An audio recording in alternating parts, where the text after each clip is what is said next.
Amen. Great singing, great special number. You want another special number? Ay, wag na raw, wag na. Yung ating pastor po ay nasa Baguio. Pag-pray niyo po siya maging blessing po doon. In his place po to give us the message for tonight is another great man of God. Amen. Before I introduce him to you, I'd like to introduce his family. Kasama niya po si Ma'am Brenda. Ma'am, please stand to be recognized, ma'am, by the church. Yung kanyang bunsong anak na si John Timothy. John?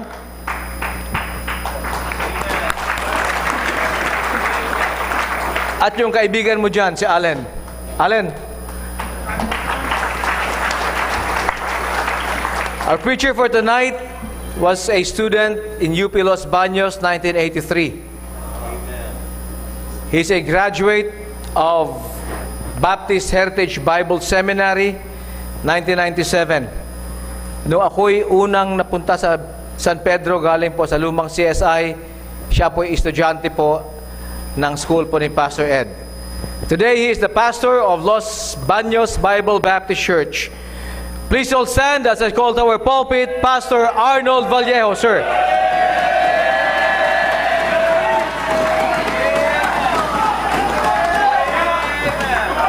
Amen. Nakakatakot yung introduction na yan, ha? Baka mag-expect ng ibang mga salita. Mas maganda kung pag ako ini-introduce, mas gusto kong ako ay nag-graduate sa university ng kahit saan. Para wala akong expectation. Besides the fact that I was saved at ako po ay nagpapasalamat sa Panginoon and I have the Word of God with me. At nagpapasalamat din po ako sa pribilehyo na ito na ibinigay ng Panginoon sa akin to minister to you the Word of God. I've been preaching the Word for many years at ako'y nagpapasalamat sa Diyos na ginagamit pa rin ho tayo. Sapagkat yan po ay pribilehyo na magamit ka para ibahagi ang salita ng Diyos sapagkat napakahalaga ang salita ng Diyos. Without the Word of God, nasaan kaya tayo ngayong gabi? Siguro yung iba ay lasing na ngayon. Ano? Si Pastor Dexter, nasaan kaya ngayon? Nasaan kaya? Amen. So I'm going to talk about the scriptures tonight. At buksan po ninyo ang inyong mga Bibles. You have your King James Bible with you, I hope. Kung hindi ay dapat ay ma-expel na sa membership. At kung ang pulpit staff ay mayroong NIV, pakicheck po ang kanilang mga Bibles. 2 Timothy chapter 3 verses 16 and 17. Sa mga bisita, maraming salamat po sa inyong pagdalo. I know that God has a plan for you. Kaya ho kayo naririto. Sa mga bagong mga mananampalataya, bear with us as we study the Word. Sa mga matagal na nagsasawa ng mga Kristiyano, get to the Word of God. Ano ba inihalin tulad ang salita ng Diyos sa gatas? Sa amin na 1 Peter chapter 2 verse number 2, right? Desire the sincere milk of the Word. Pero alam niyo bang pinagsasabihan ni Pedro diyan sa desire the sincere milk of the Word? He is not talking about a babe Christian. Hindi yung mga bago. Ang pinagsasabihan niya yun, yung mga under persecution. Yung tinatawag natin Christian in diaspora. Noon sa 1 Peter, they were scattered abroad because they were being persecuted in the land where they were. Kaya malayo sila at marami na silang mga alam. Pero tingnan ninyo ang kanyang pakiusap. As newborn babes, desire the sincere milk of the Word. Sapagkat ang babe, kailangan niya talaga ay gatas. Kaya nga mga bata, kahit ngayon sa mga sa atin, no, sa pag may mga nanganganak, bawal yung bote. Kailangan ay breastfeed. Because milk is really a complete food. Pag ikaw ay nasa childhood stage, kailangan mo pa rin ang milk. In fact, ako po ay 4 years old na dede pa noon sa nanay ko. Sino po 5 years old na dede pa ngayon? 7. Pero kailangan natin yung milk. If you are teenager, you still need milk. Amen? Pag ikaw ay adult na, you are advised to drink more milk. Pag ikaw ay nasa senior stage, hindi ka na makakain, you are fed with milk. Natatandaan kong binibisita ko, 78 years old, hindi na siya makakain. Ang advice ng doktor, fresh milk, isubo sa kanya.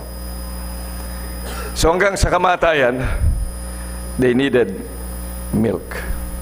Kaya kung ikay matanda ng Kristiyano, sino po ang mga Kristiyano dito, mga 20 years pataas na? Wala nagtaas? Mga bata pa kayo sa pananampalataya? Kalimitan, yun na yan, no? Pag mga matatanda na, sasabihin ay, alam ko na yan. Alam ko na yan. Ay siya, kung alam mo na yan, matulog ka na lang magkatapos ng dating. Let's read again verses 16 and 17 of 2 Timothy. All Scripture is given by inspiration of God and is profitable for doctrine, for reproof, for correction, for instruction in righteousness, that the man of God may be perfect, thoroughly furnished unto all good works. Yan po ay salita ng Diyos. Basahin po natin, ano? Everybody, let's read all together, loud and clear. Alam niyo ba ang Bible, kung bakit maraming mga punctuation marks? They must be read aloud. In fact, the Bible was written to be read in public. Kaya nga doon sa 18th century, ang mga Biblia ay malalaki. Nagbibinata pa lang ho. Doon po sa Inglaterra, mga malalaki yan at naka-chain yung Bible. Lahat nagiging Ilocano na ako. Yan, naka-chain yan. Kasi baka nakawin. Kasi iniiwan ho doon dahil very precious ang salita ng Diyos. In fact, bago yung Bible natin ay maging libro, mga scrolls yan. Scroll ng Isaiah, Jeremiah, Lamentation, Genesis, 66. Scrolls. Ano kaya kung ganun din ngayon? Ano? Brad, dalhin mo ang Isaiah, doon ako magpipreach bukas. Dalhin mo. Kanya-kanya. No? Kaya doon po sa mga sinagog, meron silang lagayan ng mga scriptures. Ang lalaki nun. No? So meron silang lagayan dyan, lahat ng mga scrolls. Pero maraming salamat sa Diyos, meron tayo isang libro na lang. Ano? Amen? But they are reading it publicly. So let's read this so you can hear yourself and yung kaaway mo maririnig ka rin. Okay, basahin po natin. Ready? Go. All Scripture is given by inspiration of God and is profitable for doctrine, for reproof, for correction, for instruction in righteousness, that the man of God may be perfect, truly furnished unto all. Isn't it good to listen to the Word of God? Na nanggagaling sa bibig mo? Samantalang ang salita ng Diyos, every word proceedeth out of the mouth of God. And that mouth that is so dirty, and that mind that is so dirty, is now being able, have the privilege to read the Word. Don't you know that the Word of God came from the very mouth of God, and it is settled in heaven? At hindi ka ba dapat magpasalamat na nakarating sa ating panahon? In a language that you are able to understand. Yan po yung salita na. Kaya nga ho, maganda na binabasa natin yun. So that instead of you speaking bad words, then you can speak the Word of God. Amen. Yan ang advice ko nga sa mag-asawa din eh. Alam nyo, at saka sa mag-anak, pag nag-away lang kayo dun sa bahay, huwag na kayo mag-away sa sarili nating salita, gamitan nyo na lang ng verse. Wife will say, husbands, love your wife, even as Christ. Wives, submit unto your own husbands. At pag yung mga anak natin ay matigas ang ulo, children, obey your parents. At kung nananakit naman ng ama, anong sasabihin ng anak? Fathers, provoke not your children. Di maganda. Walang mura sa bahay. Amen? And that's the word of God. Kaya nga, maganda ho na binabasa ito ng malakas. Maganda ho na ito ay naririnig natin mismo sa ating bibig. Because now God is using us so that His word will also come out of our mouth. Basahin ho ulit natin. And I'd like the men to read as loud as you can. Men, men, men, men. Amen. Para marinig ng mga babae. Okay, let's read all together. Men, ready? Go. All scripture is given by inspiration of God and is profitable for doctrine, for reproof, for correction, for instruction in righteousness, that the man of God may be perfect, truly furnished unto all good works. Do you feel the breathing of God? Sinasabi natin, ang salita ng Diyos galing sa kanyang isip. Words come out from the mind. Bago mo masabi, nag-isip ka muna. And the word of God is just like that. In the beginning was the Word, and the Word was with God, and the Word was God. Kaya nga inisip ng Diyos, and when He spoke, galing muna sa kanyang isipan, and spoke the Word, and it is now written Scriptures. Such that we have the mind of the Lord, and we have the heart of the Lord. Kaya pag binabasa mo, dapat nararamdaman mo the prompting of it, because the Word of God is alive. Hindi ho siya kagaya ng newspaper. Hindi siya kagaya ng libro mo sa siyensya. Hindi yan kagaya sa mga nababasa nating mga comics ni Batman at saka ni Superman. But this is the very Word of God, and it is a living Word. Kaya pag nagbabasa ka, make sure that your mind and your heart is with the Word, and you feel the pumping of the heart of the Lord. That's how to read the Bible. Do not just treat it as if it's just like another literature book na kailangan tapusin, kailangan mabasa natin. No! The Word of God is alive. It's so powerful.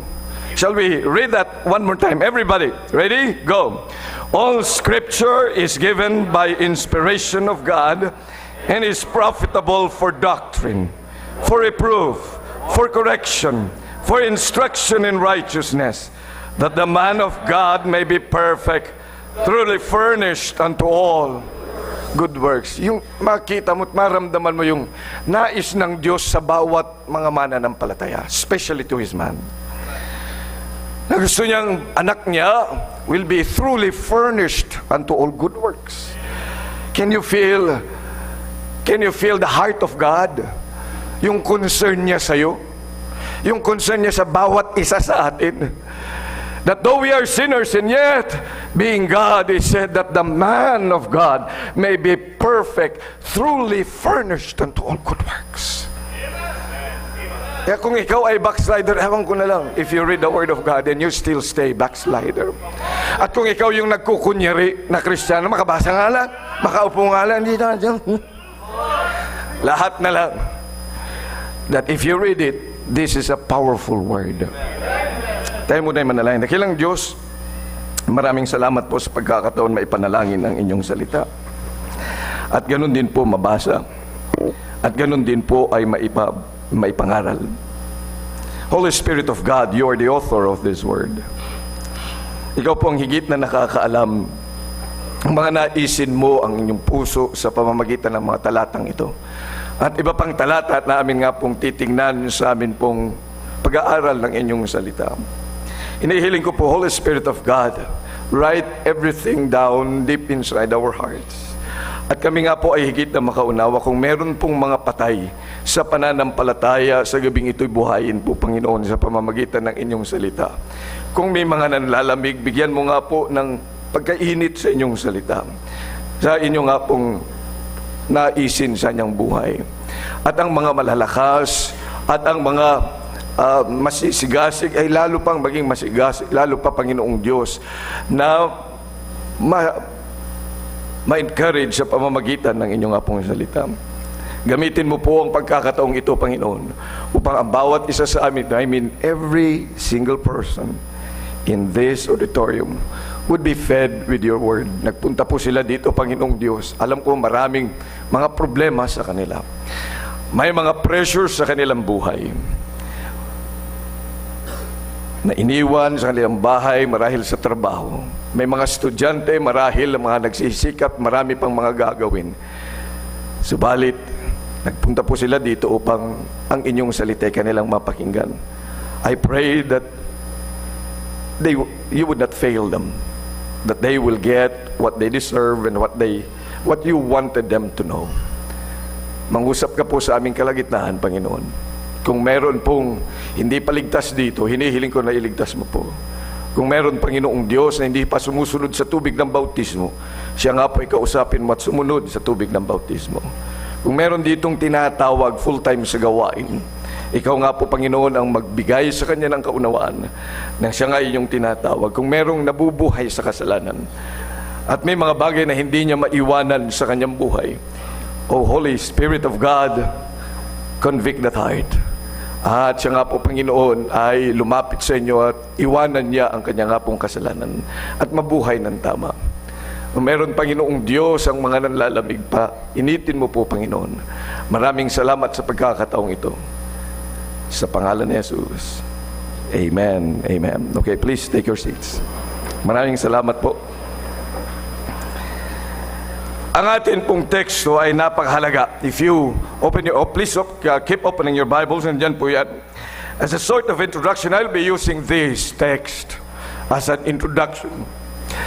Sapagkat napakahalaga na maunawaan natin, kung tinitingnan natin yung ating text, all Scripture, hindi niya sinabing all Scriptures, is a singular word.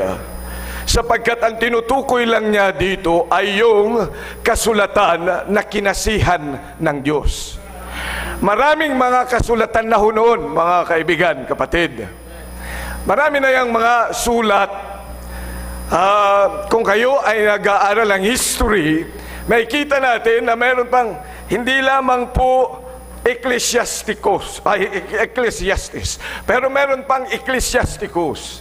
Meron din yung Epistle of Hermes. Meron din yung 3 Corinthians. Meron din 4 Corinthians. Marami ho mga kasulatan noong bago pa ilimbag ang King James Bible, itong Bible natin. But you see, there is a particular group of books na kinasihan lamang ng Panginoon. At maraming salamat, meron ho tayo niyan kopya. And it is the King James Bible. Kaya ho nang sinabi niyan, all Scripture is given by inspiration of God. Yan po ay tumutukoy lamang sa revealed Word of God, inspired Word of God, at yan po ay preserved Word of God. At sa English language, ito po ay natala sa pamamagitan ng King James Bible. Amen! At meron ho tayong kopya niyan. Look at your Bibles. Tingnan ninyo, baka yung Bible nyo ay iba. Pero yan makikita natin, the King James Version. Dapat tingnan mo yan, hindi rin yung New King James Version, kasi meron ding New King James, nakiki-King James.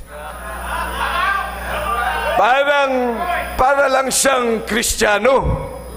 Para lang siyang Biblia, pero hindi talaga siya Biblia. Para siyang upuan, pero hindi siya upuan. Kaya nga may isa lang na salita ng Diyos, and we have it in the English language, the King James Bible. Will you raise your Bible if that is a King James Bible? Yan po ang tinukoy na Scripture. All Scripture, lahat ng natala dyan, magmula sa Genesis chapter 1 to the period doon sa Revelation, the last period of the Revelation, yan po ay kinasihan ng Panginoon. And if we say, na kinasihan yan, kahit yung mga kudlit, kahit yung mga tuldok, ang lahat ng mga yan ay bahagi ng salita ng Diyos at hindi po pwedeng mawala ang kahit isa. Kaya kahit binabasa natin yan, nakikita natin, isinasama natin sa pagbasa yung kuwit. All Scripture is given by inspiration of God and is profitable for doctrine, for, etc. So you see, we read the punctuation marks. And punctuation marks are very important because they will also give us the real meaning of a certain passage.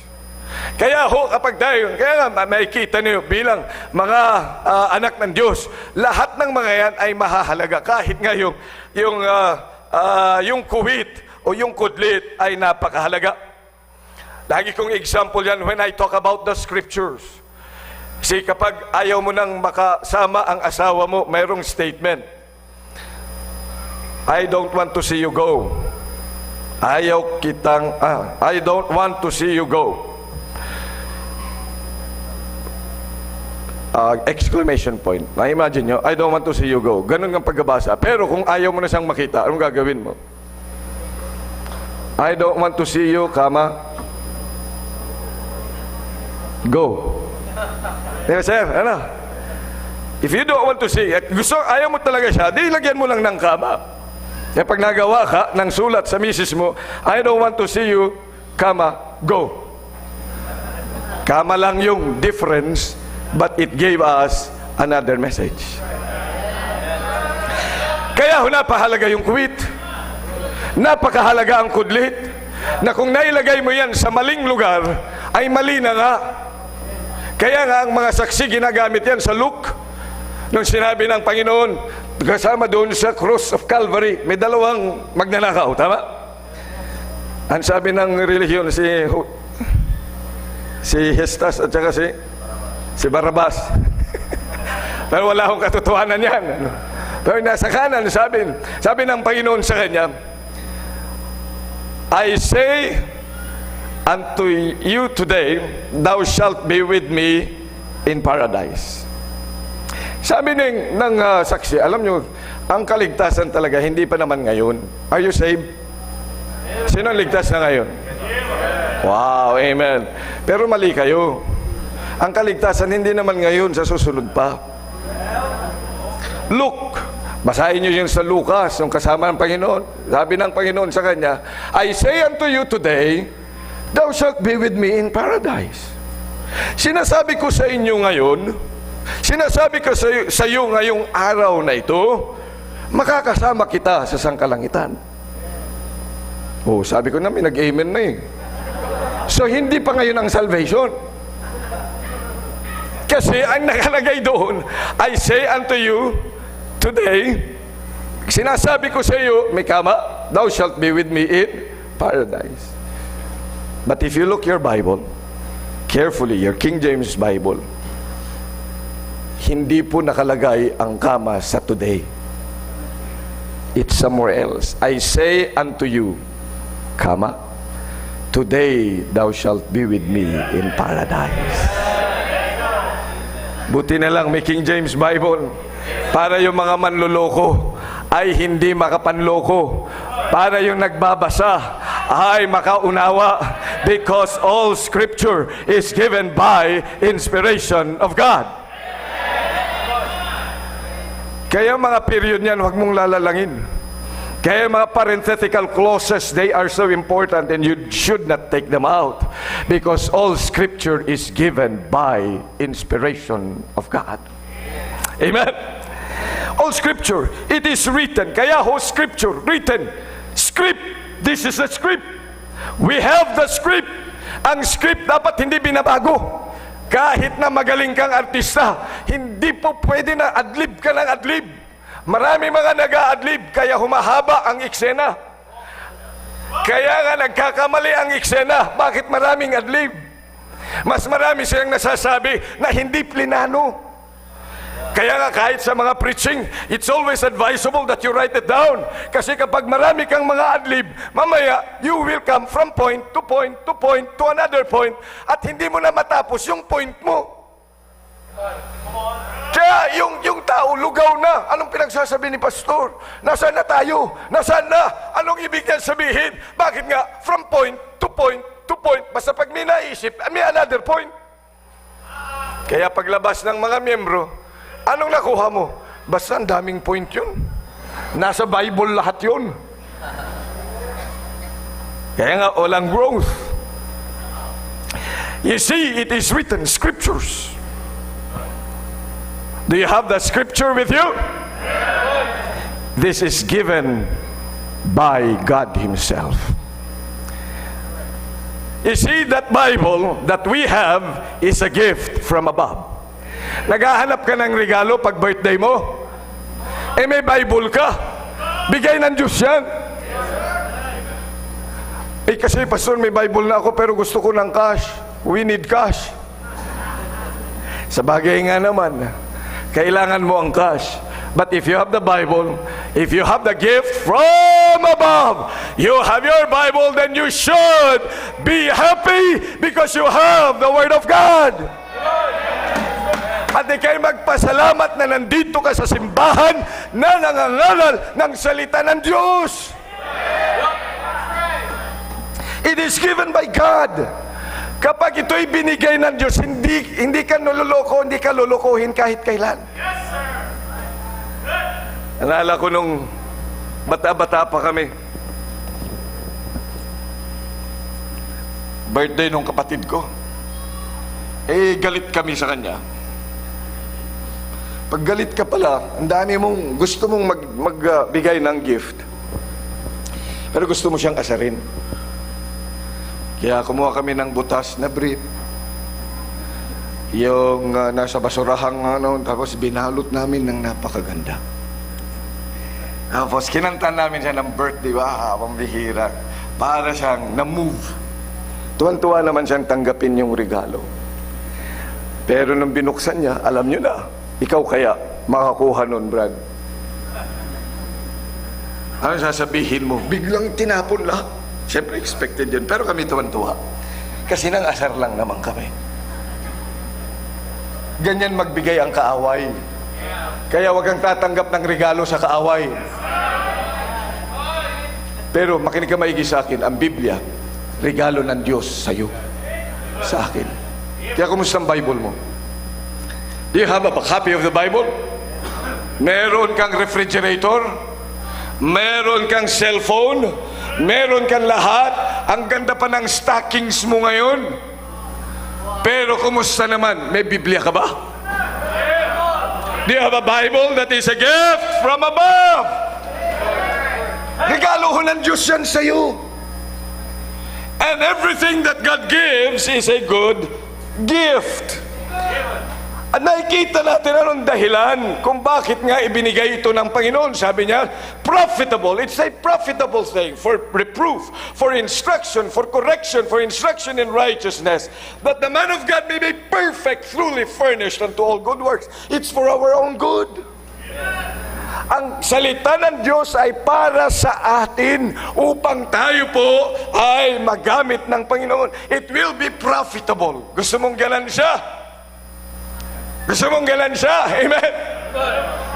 Then we have the Word of God. But you should know how to use it. Kaya nga, gusto mong may pakita sa atin. Then, how can this gift from above? Do you have the gift? You have the gift? Amen? If you have the gift, say loud, amen.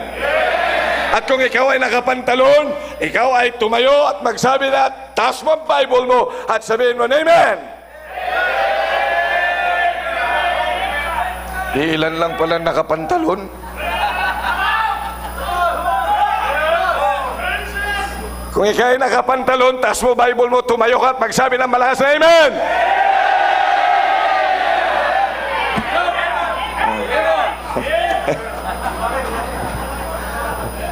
Ibig sabihin na nakapantalon, lalaki. Amen? Oh, kung ikaw ay, sige nga, babawan na natin. Bagawin natin yung version. Kung ikaw ay lalaki, at alam mong ikaw ay lalaki, at alam mong may kopya ka ng Bible, at yung Bible na yan, regalo ng Diyos sa'yo, itaas mo, tumayo ka, magsabi ng malakas na amen. Praise the Lord.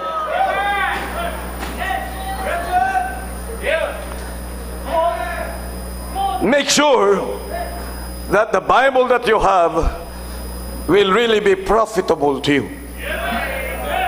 Dapat profitable. May Bible ka na rin lang, binabasa mo na rin lang, pinapakinggan mo na rin lang. Meron ka yan, dapat lang mapakinabangan. Amen. Marami meron lang dyan, pero nakabitbit lang at nandoon sa kanyang kilikili. Yung iba naman nakatago sa likod. Tama?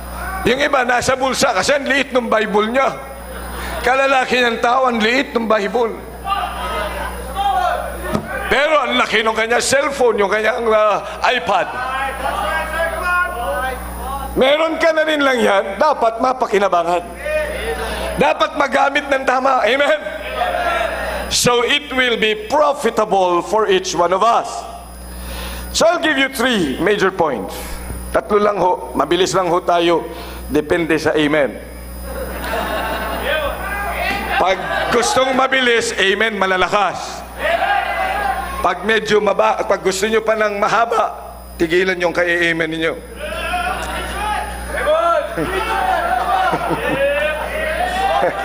Ano kayong gagawin ko? Mag-amen ako o hindi? Baka mahalata akong ayaw kong makinig. Well, number 1, live by the Spirit's power. Live by the Spirit's power. Pastor, paano ba gumagawa ang banal na Espiritu? The Spirit is the third person in the triune God. Amen? Ay naniniwala that God, the Godhead is 3 persons, manifested in 3 persons.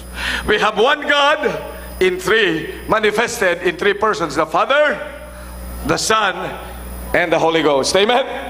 And the Spirit. The Spirit is the third person. Hindi siya mas mababa. They are co-equal, they are co-existent, they are co-powerful. Walang mas mababa sa kanila. Nakagaya ng turo ng iba na mas mataas ang Ama, pumapangalawang anak at mayroong pinakatatlo dahil nga third person. No, it is not in the power. Kaya natin sinasabing first, second, and third. No, hindi ho yan order of power. No, it is just an identification. Amen. So yan po ang turo at maliwanag na turo ng salita ng Diyos. And the Holy Spirit is the author of the Bible that you hold. He's the author. That's why the Spirit came and then moved the men of God to write and speak the Word. It's the Holy Spirit. Kaya nga matutunan natin na mabuhay saan sa kapangyarihan ng banal na Espiritu. And you know, how does the Holy Spirit work? He works through the Word of God. Siya ay nagtatrabaho with the Word of God. Hindi siya magtatrabaho nang ikay natutulog. Hindi ka naman nagbabasa ng Bible. Bakit si Pedro, si Juan na naginip? Si Jose yun na naginip. Hindi si Juan. Na naginip siya, hindi ba salita ng Diyos yun? Noong mga panahon na yan, because we have not the complete word, kinakailangan maghayag ang Diyos sa iba't ibang paraan. By dreams, by the prophets, hanggang dumating ang Panginoong Kristo, hanggang malimbag sa atin ang salita ng Diyos, then that which is perfect is come, then that which is in part shall be done away. Kaya konti-konti nating nalaman ang katotohanan galing sa Diyos sa pamamagitan ng mga taong ito, sa pamamagitan ng mga propeta. But now that we have the copy of the Word of God, this is the complete revelation of the Lord. Iniwan niya ito sa atin. At kung maggagawa sa puso mo, sa buhay mo, ang banal na Espiritu ay dapat lamang sa pamamagitan ng kanyang salita. Tingnan po ninyo sa John chapter 16. John chapter 16. John 16 verses 8 to 11. How does the Spirit work? Ang sabi ng salita ng Diyos, and when He is come, He's referring to the Holy Spirit. And when He is come, He will reprove the world of sin and of righteousness and of judgment. Verse 9, of sin because they believe not on me, or righteousness because I go to my Father and you see me no more. Verse 11, of judgment because the prince of this world is judged. How does the Spirit work? He convicts us of our sin. Kaya nga ho, maging doon sa gospel, look at how we got saved. The gospel, tingnan niyo 1 Corinthians. Marami-rami ho tayong titing ng Biblia. Amen. Huwag kang tamad. Kaya may daliri para yan po ay gagamitin sa pagbuklat ng Bible, hindi para doon sa computer game. 1 Corinthians chapter 15. Moreover, brethren, I declare unto you the gospel which I preached unto you, which also you have received, and wherein you stand, by which also you are saved, if you kept in memory what I preached unto you, unless you have believed in vain. Verse 3, everybody. For I delivered unto you first of all that which I also received, how that Christ died for our sins according to the Scriptures, and that He was buried, and that He rose again the third day according to the Scriptures. You see, the gospel is according to the Scriptures. Kaya nga ho, yung kanyang kamatayan, yung kanyang pagkabuhay, yung kanyang kamatayan, yung kanyang paglibing, at yung kanyang pagkabuhay na magmuli ay naaayon sa sulat, hindi ayon lamang by chance. It was by the Scriptures. Kaya nga, kinakailan maunawaan natin na tayo'y makasalanan, and the Holy Spirit convicts us of our sin. Kaya marami sa atin ang hindi nakararating. Basta magtatanong ka, bakit yung taong yan, sabi niya save siya, pero ang kasalanan sa kanya ay okay lang. Nawala siyang conviction. It is perhaps because the Holy Spirit's not working in his heart. Kaya makikita mo ang isang tao who is convicted of his sin, ipinakita ng Diyos ang banal na Espiritu sa kanya sa pamamagitan ng kanyang salita, because the gospel was written according to the Scriptures, that He died for our sins according to the Scriptures. Biro mo yan, namatay ang Diyos, nagkatawang tao at namatay siya doon sa krus para sa iyo at para sa aking mga kasalanan, hindi para sa kanyang kasalanan. And if you are convicted by the Holy Spirit, then you will hate your sin because you know that you have sinned against the Holy God.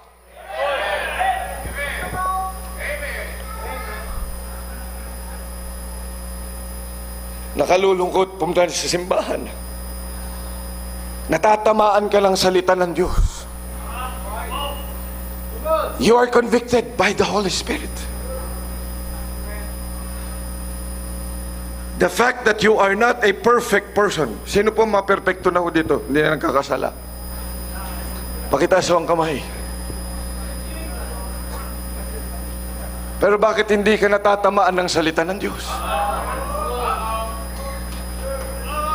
Kaya magpasalamat ka kung natatamaan ka na sa salita ng Diyos.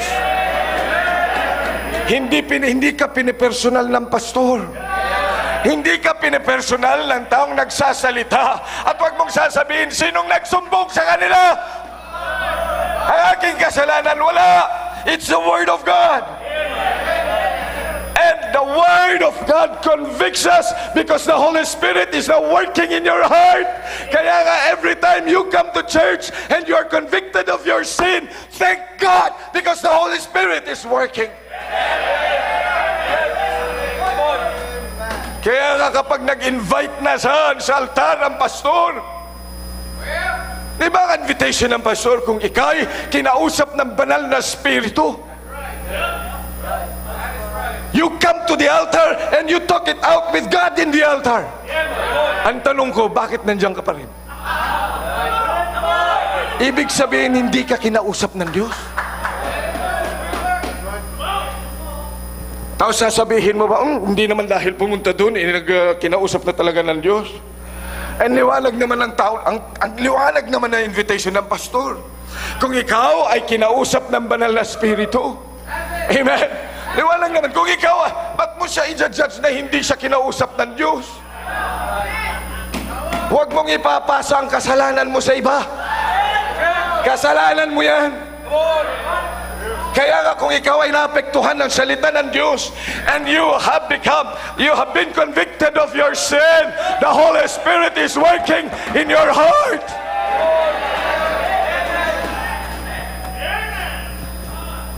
Ano pag ako'y napunta rin sa simbahan at kahit hindi ako magsasalita, it's always the prayer of this person.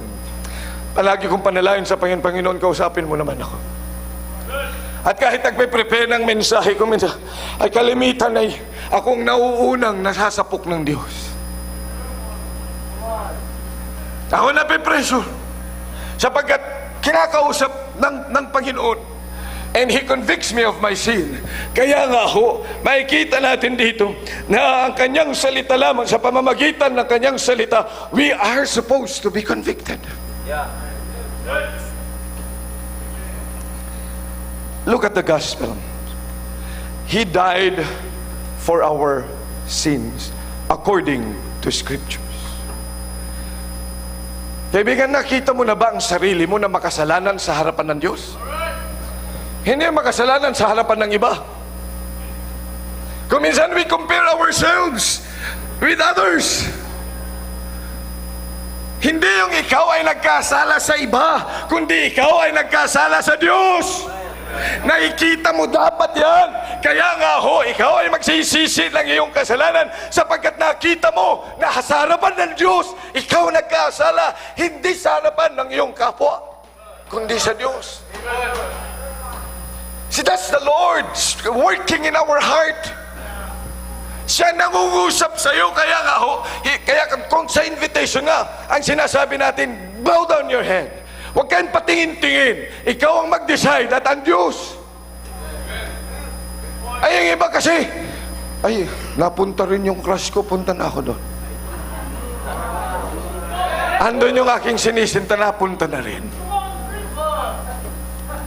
Bandwagon effect. O kaya yung iba, itinulak lang. Kaya punta ka na doon, ang sama mo kasi, kayo makasalanan. So, hindi niya naisip na siyang kinausap ng Diyos. The Holy Spirit works individually in each one of us. Although this is, the preacher preaches in a general term, yet the effect is personal. Walang pinipersonal ng pastor. He preaches the Word of God. And then it falls down to every heart.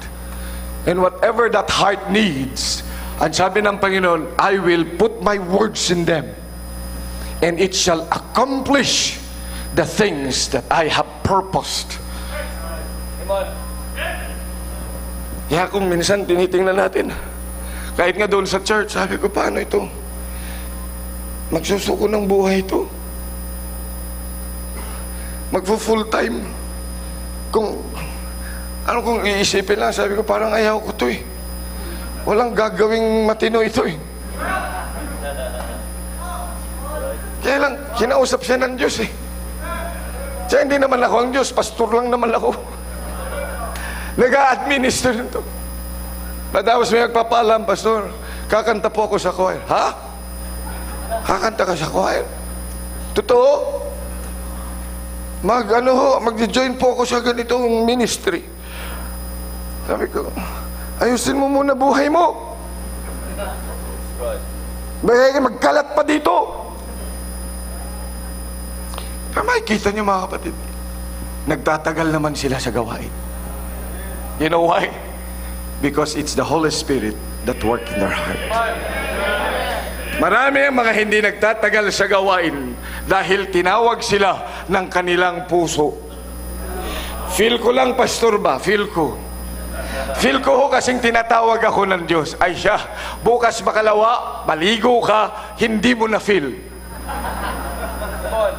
Kasi kailangan lang ba, pastor? Parang kulang sila, kulang sila. Kawawa naman yung choir, kulang sila. Siguro pag nandun ako, mas gaganda pa. Ganda yata lang boses ko eh. Oh. Ayan, sige, di sumali siya. Mamaya, wala na ulit. Napagalitan. Wala na. Bakit? Tinawag siya ng sabi niya, pangangailangan. Pero kapag yan ay kinausap ng banal na Espiritu, kahit na kung minsan may mga taong naninita, sila mga nagtatagal. Silang nananatili. Bakit ho? Because it's the Holy Spirit that work in their lives. Hayaan mo na ang banal na Espiritu mangusap sa iyo, kapatid. Let the Holy Spirit work. Tingnan niyo sa 1 Corinthians chapter number 2. Sabi ni Apostle Paul, 1 Corinthians chapter 2. And I, brethren, when I came to you, came not with excellency of speech or of wisdom, declaring unto you the testimony of God. For I determined not to know anything among you save Jesus Christ and Him crucified. And I was with you in weakness and in fear and in much trembling. And my speech and my preaching was not with enticing words of man's wisdom, but in demonstration of the Spirit and of power, that your faith should not stand in the wisdom of man, but in the power of God. Let the Holy Spirit work with the Word of God. Alam po ninyo, napakaraming mga psychologists sa ating panahon. In fact, sa maging sa eskwelahan, ay nire-require mga eskwelahan na dapat may child psychologist. Sabi ko, ba't kailangan ng child psychologist? Eh kasi maraming mga luko-luko na ngayong estudyante.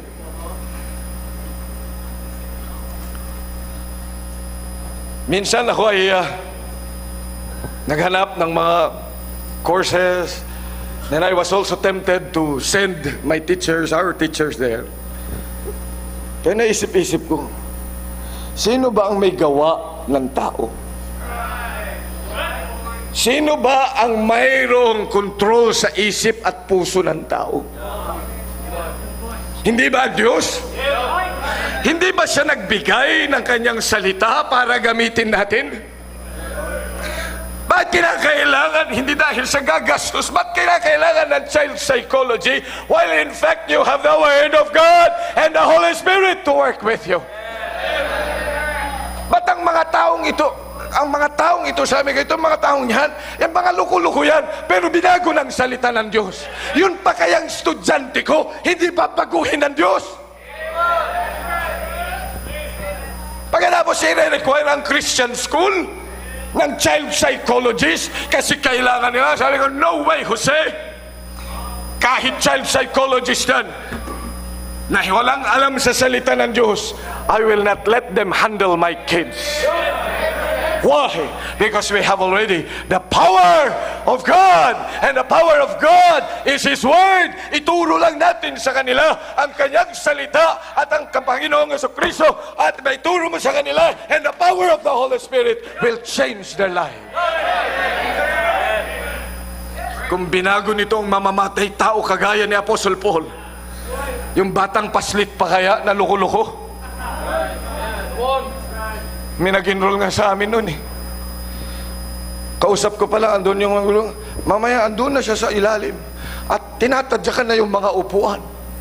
Hindi walang magawang mga magulang. Sabi ko sa kanya, boy, tumayo ka dyan. Ayaw talaga. Hindi pa ako kilala. Hinawakan ko ang kanyang braso. Umupo ka ng maayos, ha? Ang bait ko. Umupo ka ng maayos, ha? Pero, gumagana naman siya. Masakit yata ito. Upo ka lang, ha?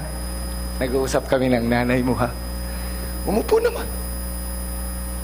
Hanggang ngayon, tinuruan na salita ng Diyos. Praise the Lord. Kasama na siya sa soul winning. Nagsusundo na siya ng bisita. Sabi ko sa kanya, oh no, kumusta ka na? Well, the Lord is good. Wow, ha? Magandang ka rin ng mag-English. Amen. Hallelujah. Praise the Lord. Child psychologist? No, the Word of God. We have the power from above. Sabi nga ni Apostle Paul, oh, ako'y lawyer. Ang dami kong alam. Ang dami kong dalang knowledge. He is a lawyer. He knows much. And sabi niya, hindi ako dumating sa inyo with the power or with the excellency of speech, with the eloquence of my mouth, but I came to you in the power of God. Hindi dahil ikaw ay nandun sa akadim at dalhin mo na lahat yung mga natutunan mo doon sa universidad, isaksak mo doon sa simbahan. No way, Jose!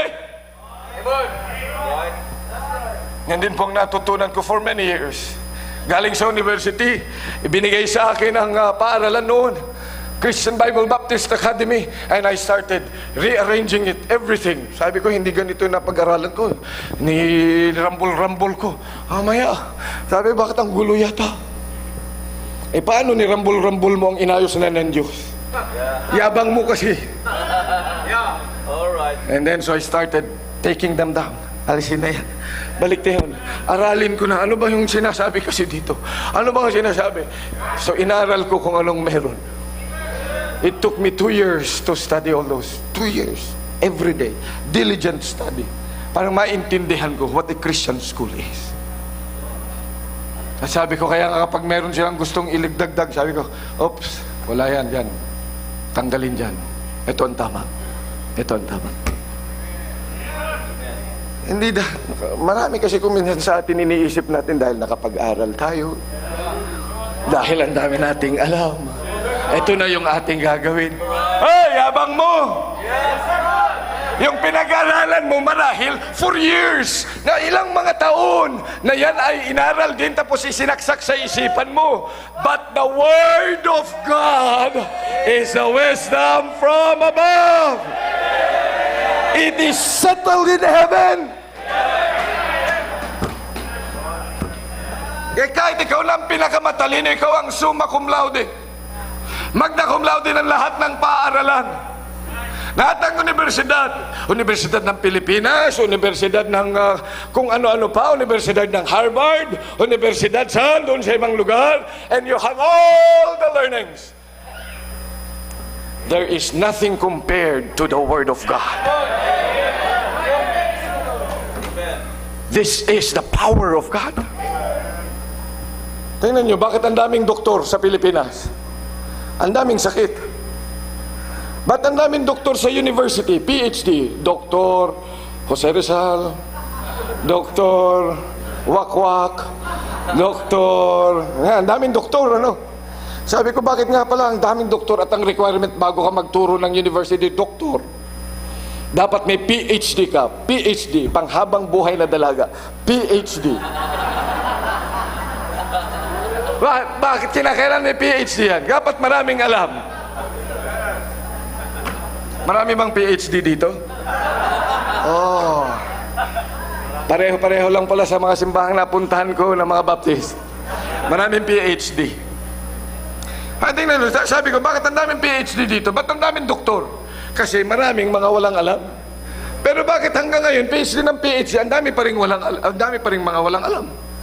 Wala pa rin mga silbi ang mga PhD na yan. Dumadami ng dumadami. By the hundreds every year. By the thousand every year. But we still lack wisdom in our days. It's because we have set aside the wisdom from above. Pero magpasalamat ka, meron ka ng kopya niyan. Amen. It says that when the Word of God is here with us, then let the Holy Spirit work and live according to it. Number 2, keep hearing the Word of God. You know, hearing the Word of God. Ano sabi? Romans chapter 10 in verse number 17. Ano sabi ng salita ng Diyos? So then faith cometh by hearing, and hearing by the Word of God. So then faith cometh by hearing, and hearing by the Word of God. Faith is needed to please the Lord. Faith is needed so that we can be approved of God. But you cannot have faith unless you listen to the law of the Lord. So nag-aaral naman ako, but do you listen? Kaya ipinapangaral yan. Kaya ipinipreach yan para ikaw ay makinig. Bakit ito pulpit? Dahil dito ipinapangaral ang salita ng Diyos. Bakit yan pew?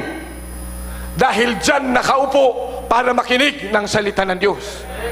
Hindi yun para dyan ay matulog. Sa bahay nyo kayo matulog. Hindi dyan para magkwentuhan.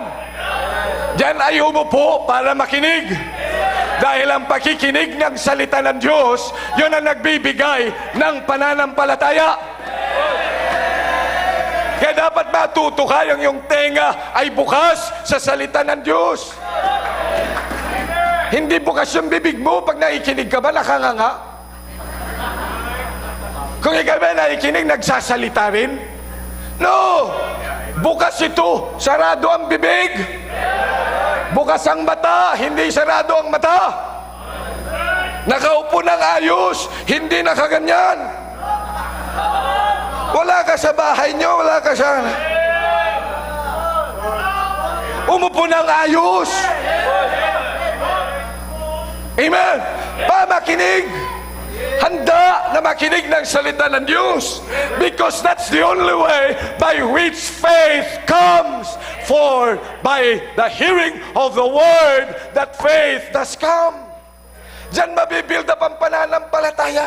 That's right. Amen. Hindi makikinig ng concert. Hindi manonood ng skit. Kundi makikinig ng salita ng Diyos. Makinig ka, pangaral yan. Kahit na masakit sa tenga. Makinig ka pa rin. Kahit paulit-ulit, makinig ka pa rin. Matatandaan ko yung pangaral ng nanay ko. Araw-araw na lang ginawa ng Diyos. Oh, aral ng mabuti ha. Wala mo nang ligaw-ligaw. Aral ng mabuti. Pagkatapos siya bibigyan ng baon na siopaw. Kinabukasan na naman. Bago mo kunin yung siopaw. Aral muna ha, aral muna. Yan lang ang bibigay ko sa inyo. Aral. Huwag mo nang ligaw-ligaw. Baka na. Siopaw. Alang-alang sa siopaw. Naikinig. Kinabukasan, ganun din. Taon-taon. For many years. Sabi ko sa nanay ko, bago kukunin, aral mo na ngayon ha. Memoryado ko na. Aral-aral ha, wala mo nang ligaw-ligaw. Akin na ho yung siopaw ko.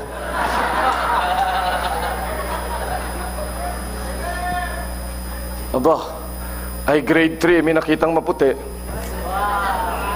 Parang merong gumaganon. Grade 3 pa lang yun ha. Mahira, sabi ko, mukhang masama ito, grade 3 pa lang.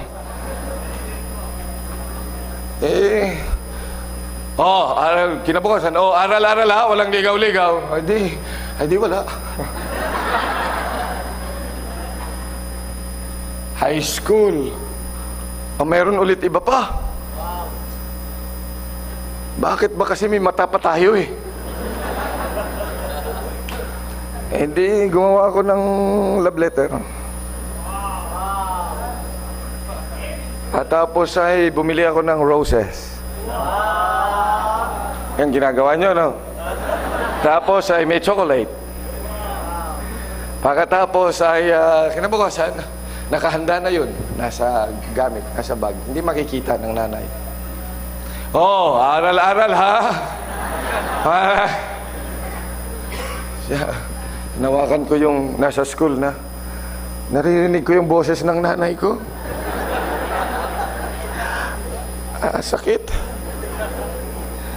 So binasa ko na lang yung love letter. Tapos pinilas ko. Ngayon sa basurahan. As yung red roses, inihampas ko. Nilagay sa basurahan.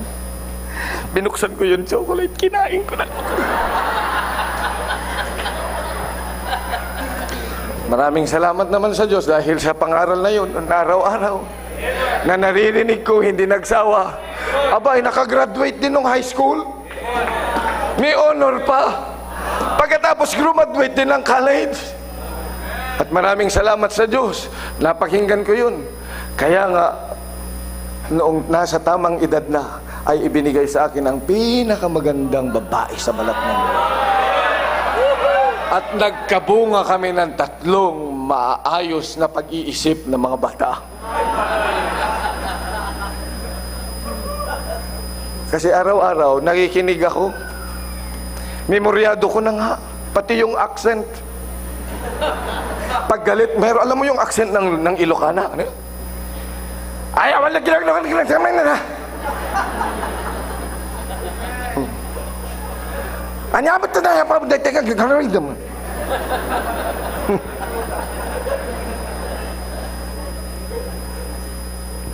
It became music, but the hearing, it built my stance. The hearing of the word, kahit paulit-ulit. Noon, hindi ko ugali yung paulit-ulit. Ayaw ko ng paulit-ulit. Gusto ko minsan lang. But I found out that you should listen to preaching over and over again. Kahit paulit-ulit. Ulit na naman, preaching na naman. Pareho lang yun, pastor. Ano yung pinakinggan nyo? Ay ano ngayon? Ay yung ang kanta mo, inulit-ulit mo. Nakagkatapos ang nakalagay pa doon, pinakamaraming mga request na kanta. Ayan ang nakakuha ng Golden Dove Award. Paulit-ulit lang naman. Dati-dati. Ngayon yun pa rin. Nagre-revive pa sila ng awitin, yun pa rin naman. Minabago ba? Ayun nga ang pelikula. Napanood mo na. Sabihin mo, sarap ulit-ulitin. Pagkatapos kayong magkaibigan, magkasama na nanood, mamaya magkukwentuhan kayo. Pagkukwentuhan nyo pa rin yung napanood.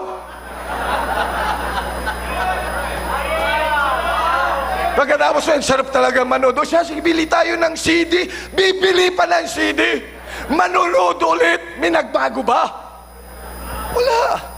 Yung boxing nga ni Pacquiao, lalo na yung 1 round lang yun. Oh, yung ilang segundo lang yan, nung isang suntok ng ganyan, talagang tulog. Paulit-ulit doon sa bus. Yung mga tao, hindi naman nagsasawa. Sabi na, ulitin ulit, baka sakaling bumangon. Pagkatapos ngayon, ang salita ng Diyos, sasabihin mo, ulit-ulit naman yan. Ulit-ulit naman yan. Pakinggan mo nga sarili mo. Kaya ikaw ay mahina ang pananampalataya kasi ayaw mong maulit yung napakinggan.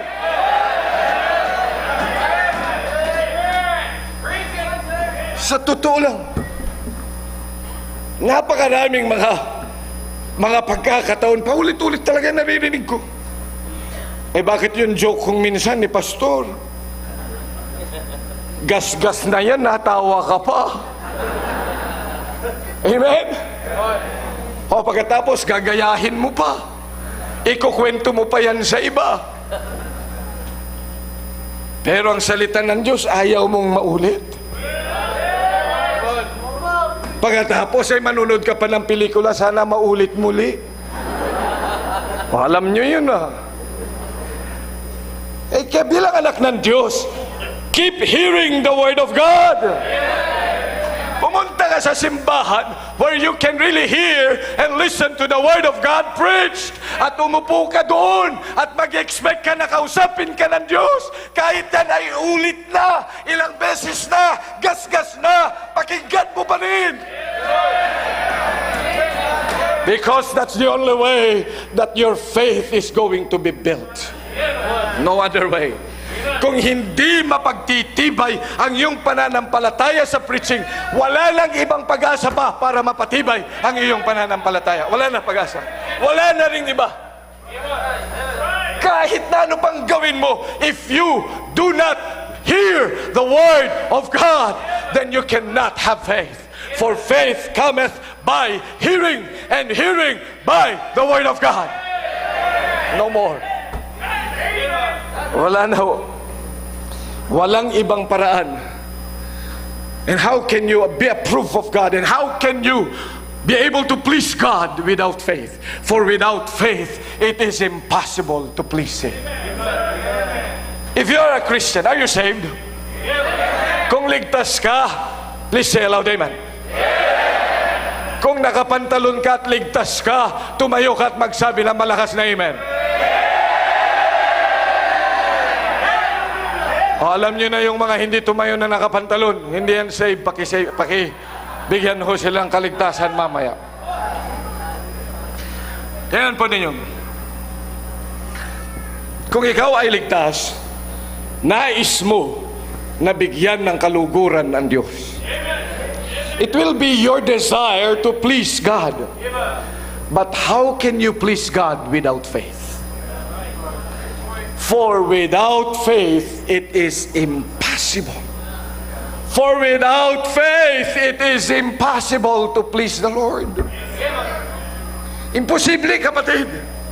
Kaya nga nangangailangan tayo na makinig. For faith cometh by hearing, and hearing by the word of God. Faith also is a prerequisite to answered prayer. Anong sabi ng Proverbs chapter 28 or 29 verse number 8? 29 verse number 8. Proverbs 29 in verse number 8, anong sabi?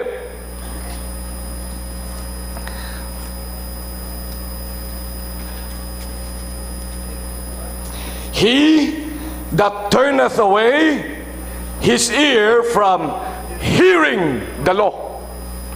Kung ikaw ay hindi makikinig sa salita ng Diyos, the law, anong sabi ng Diyos? Even his prayer shall be abomination. Pray ka ng pray. Hindi ka naman nakikinig ng salita ng Diyos. Wala ka namang pagnanasang makinig ng salita ng Diyos. Mas gusto mong manood ng sine. Mas gusto mong manood ng kung ano ba. Pero hindi ka nakikinig ng salita ng Diyos.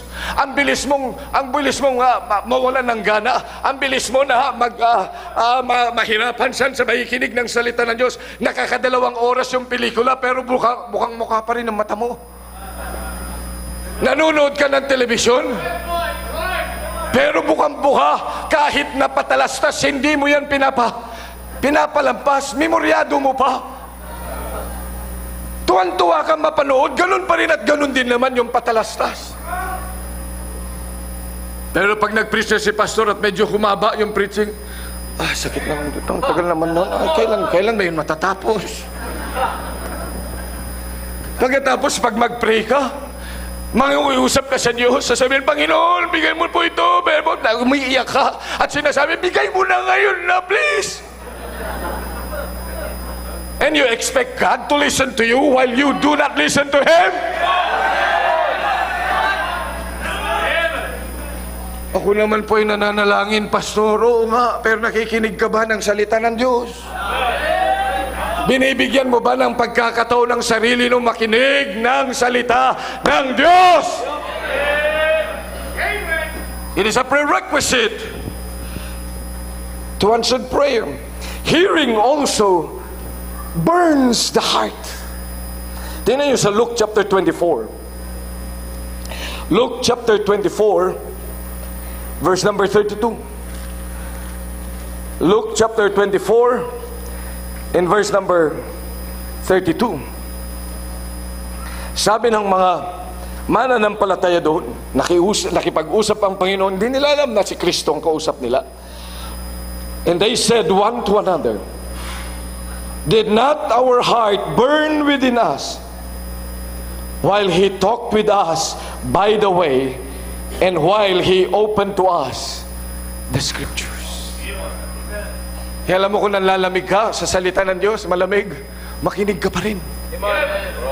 Because while you listen to the Word preached, while you listen to the Scriptures being preached or being taught by your Sunday school teacher or being preached by your preacher, while you listen, the heart is going to burn and it's going to be revived, because there is no other way by which you can be revived but by hearing the Word of God.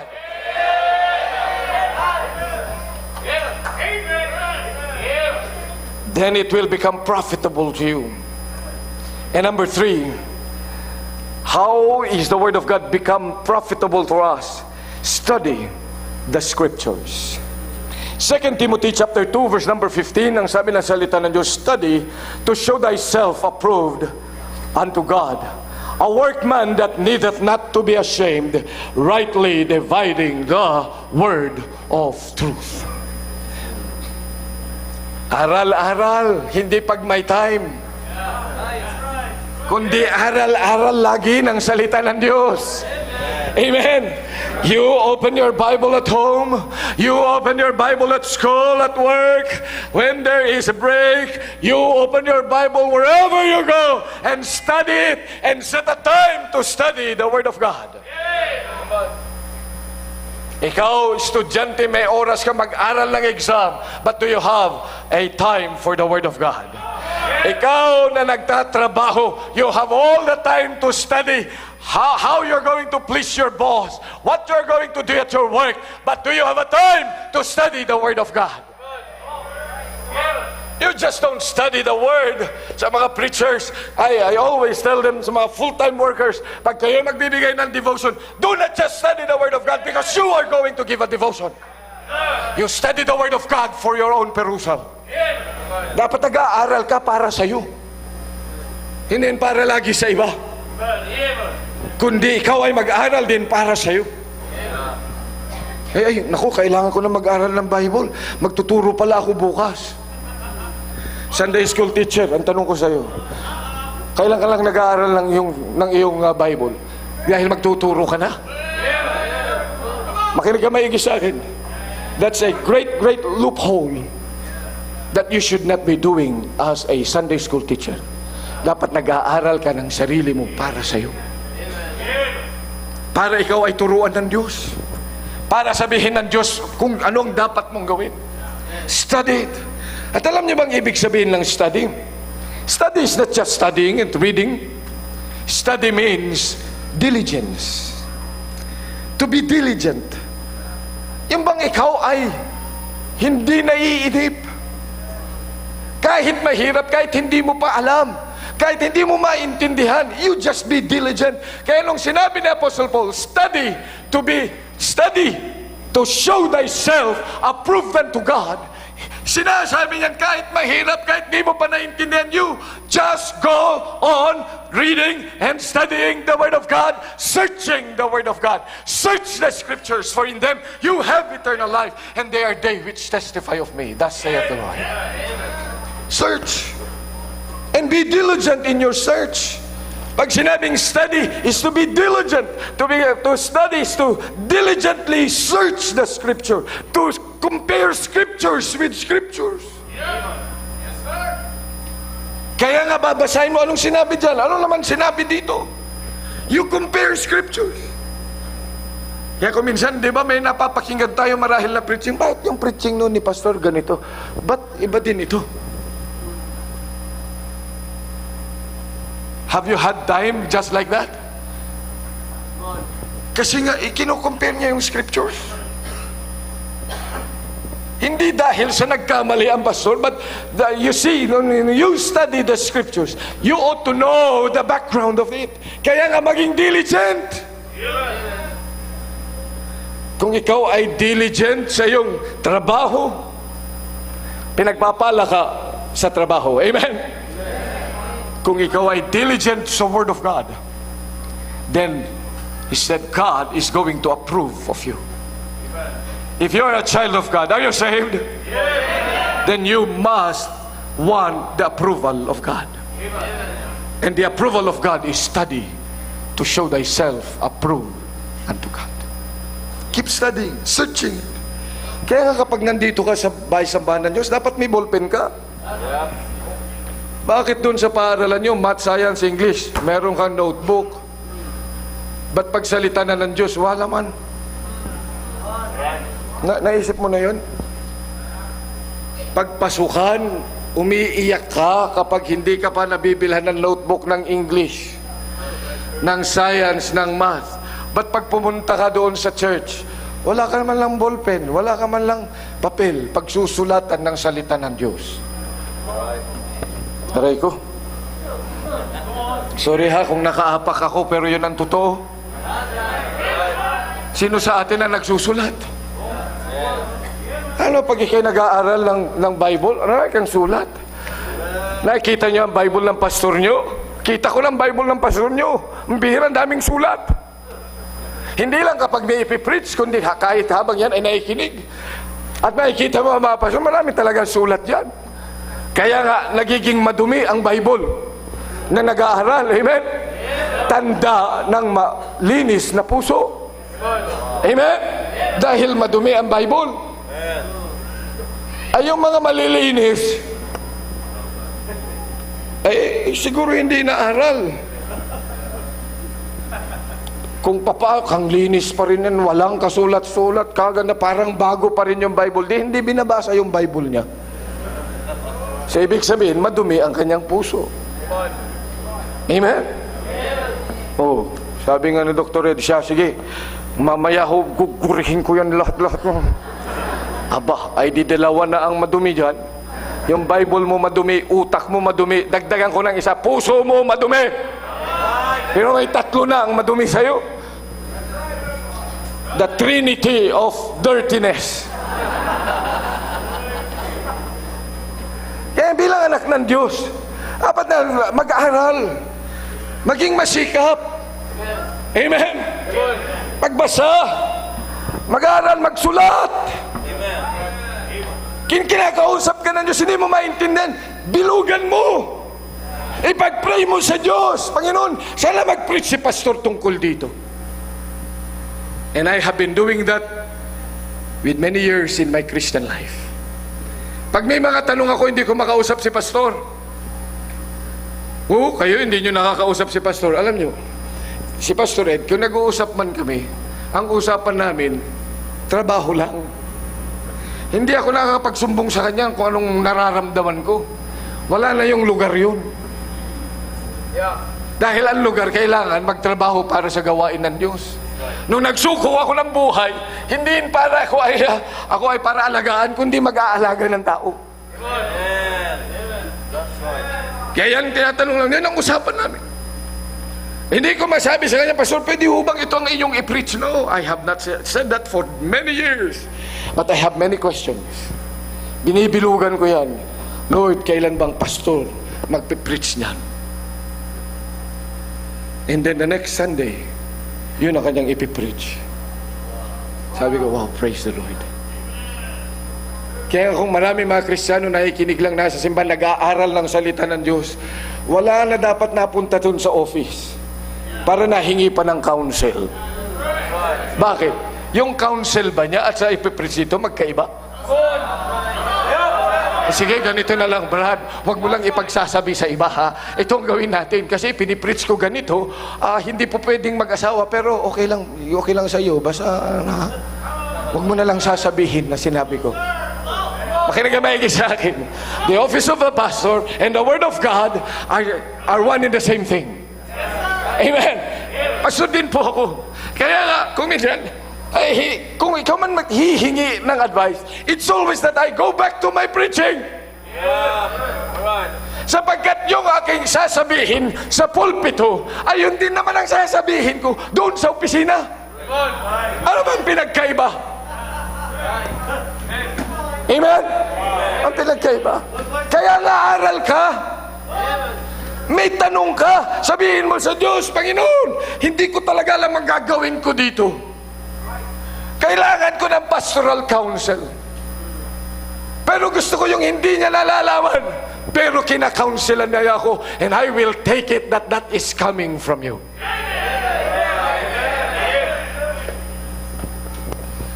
Kaya nga nung ako'y magkukwit na, sabi ko, binigay ko ang buhay ko dito, pagkatapos ako pang magiging masama.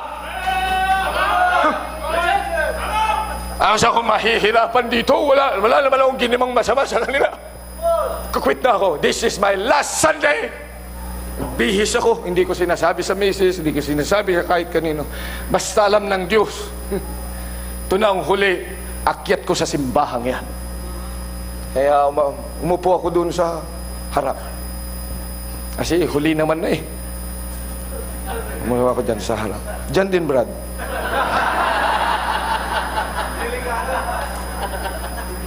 Sabi ko, ayos. Ang visiting preacher noon, si Mel June. Sabi niya, ito ang kuning opening statement niya. Kung iniisip mo na ito na ang huling araw, ilong lunggo, na... Sabi ko, sinong nagsabi nito na? Hey! Hindi ko makalimutan ang kapatid na yun eh. Na ginamit ng Diyos to speak what I needed. Why? Because the Lord knows. Kaya ngayong ikay mag-aral ng salita niya. Amen? Sapagkat ikay kakausapin ng Panginoon, He will not leave us nor forsake us. He will always talk with us. Kahit sa tingin mo parang hindi ka na kinakausap ng Diyos, parang lang yun. Ang nagbabago lang yung pakiramdam mo, hindi ang Diyos. Kakausapin ka ng Panginoon, kaya nga binuhay ka ng Diyos. Kaya nga iniligtas ka ng Diyos. Kaya nga ibinigay niya ang kanyang salita. Kaya may pastor, may simbahan. So that God is going to talk to you. And whatever you need is, He will give it. Nung bata-bata pa ako sa pananampalataya, sabi ko, nakakainggit yung mga apostles.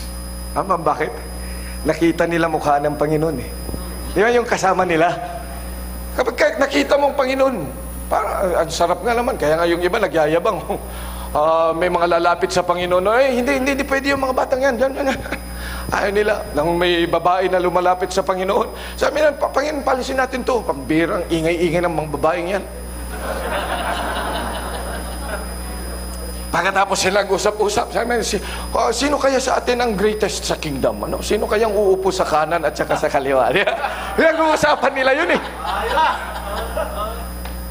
Siyempre, kasama mo ang Panginoon eh.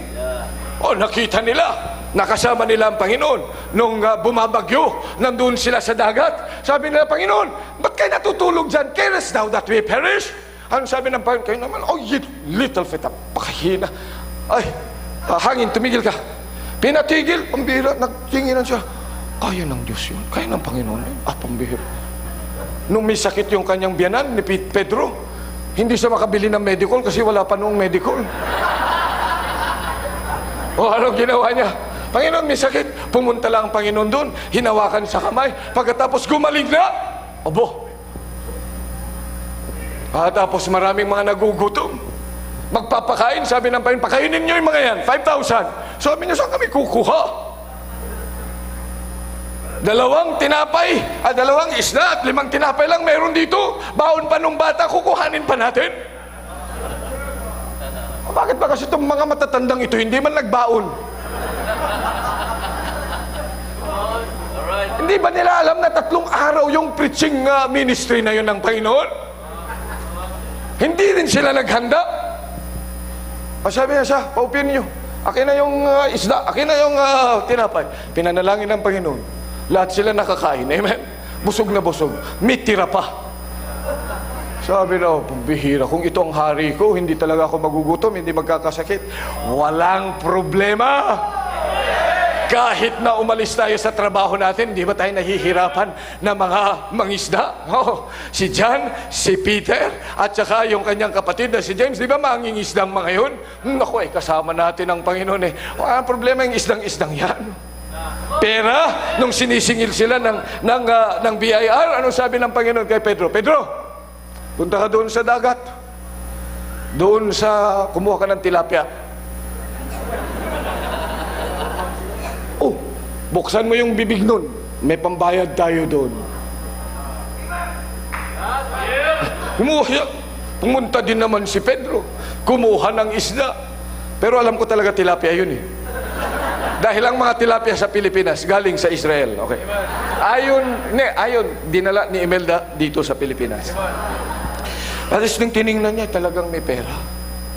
Pinambayad. Wala problema pagkasama ang Panginoon.